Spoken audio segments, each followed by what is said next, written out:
చందమామ కథ. పరువైన బ్రతుకు. ముస్లిములకు పవిత్ర యాత్రా స్థలమైన మక్కా నగరపు రాజవీధి వెంబడి ఒకనాడు ఇస్లాము మత ప్రవక్త అయిన మహమ్మద్ నడిచి వెళుతూ ఉన్నాడు. ఇంతలో ఒక ముష్టివాడు ఆయనను సమీపించి, అయ్యా, నిరుపేదకు ధర్మం చేయండి, అల్లా కటాక్షం ఉంటుంది అని యాచించాడు. మహమ్మద్ ఆగి ముష్టివాణ్ణి పరిశీలించాడు. వాడు అట్టే వయసు గలవాడు కాడు. చేతిలో ఒక మూకుడున్నది. చిరిగిపోయి మాసి మట్టి కొట్టుకుని ఉన్న ఒక గొంగలి కప్పుకున్నాడు. వాడిలో దైన్యం ఉట్టిపడుతోంది. ముష్టి ఎత్తుకోవలసినంత నిరుపేదవా అని అడిగాడు మహమ్మద్. అయ్యా, ఈ ప్రపంచంలో నాకున్నదల్లా ఈ గొంగలి, ఈ మూకుడు మాత్రమే అన్నాడు బిచ్చగాడు. అయితే వాటిని నాకు ఇచ్చేయి అన్నాడు మహమ్మద్. మహమ్మద్ ఉద్దేశం గ్రహించలేక బిచ్చగాడు తన గొంగలి, మూకుడు ఆయనకిచ్చేశాడు. వెంటనే మహమ్మద్ వాటిని దారేపోయేవానికి అమ్మేశాడు. నిజానికి వాటికి విలువ ఏమీ లేదు. కానీ అమ్మినవాడు మహమ్మద్ కనుక వాటికి చాలా మంచి ధరే వచ్చింది. ఇది చూసి బిచ్చగాడు లబలబలాడాడు. అయ్యా, నాకున్న సొత్తు కాస్త అమ్మేశారు.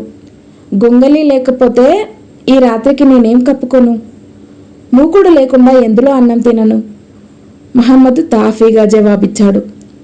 నాయనా, అవి నీ సొత్తు కాదు, నీ అవమానం. అవి ఉన్నంతకాలం నీకు మానవత్వం లేదు.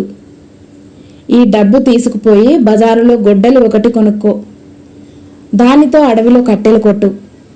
వాటిని తెచ్చి విక్రయించి ఆకలి బాధ, చలి బాధ తీరే ఉపాయం చూసుకో. ఇప్పటి నీ స్థితిలో పరువైన బ్రతుకు నీకు మొదట్లో బాధాకరంగానే ఉంటుంది. అయినా పట్టుదల వదలకు.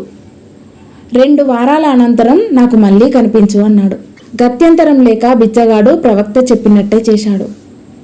గొడ్డలి ఒకటి కొన్నాడు. దానితో అడవికి పోయి కట్టెలు కొట్టి వాటిని అమ్ముకొని జీవించసాగాడు.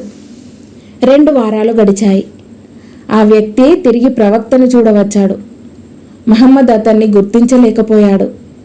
ఎందుకంటే ఇప్పుడు ఆ మనిషిలో ఏమీ దైన్యం లేదు.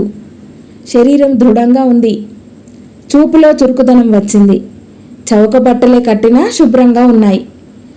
అయ్యా, నాకు కొత్త జీవితం ప్రసాదించారు. ఒకరిని చెయ్యి చాచి అడగకుండా నా పొట్ట నేను పోసుకుంటున్నాను. ఇంకొకరిని పోషించగల స్థితిలో కూడా ఉన్నాను. నా ఆరోగ్యం కూడా బాగున్నది అన్నాడు మాజీ బిచ్చగాడు. కరుణామయుడైన అల్లాకు చెయ్యెత్తి నమస్కరించు.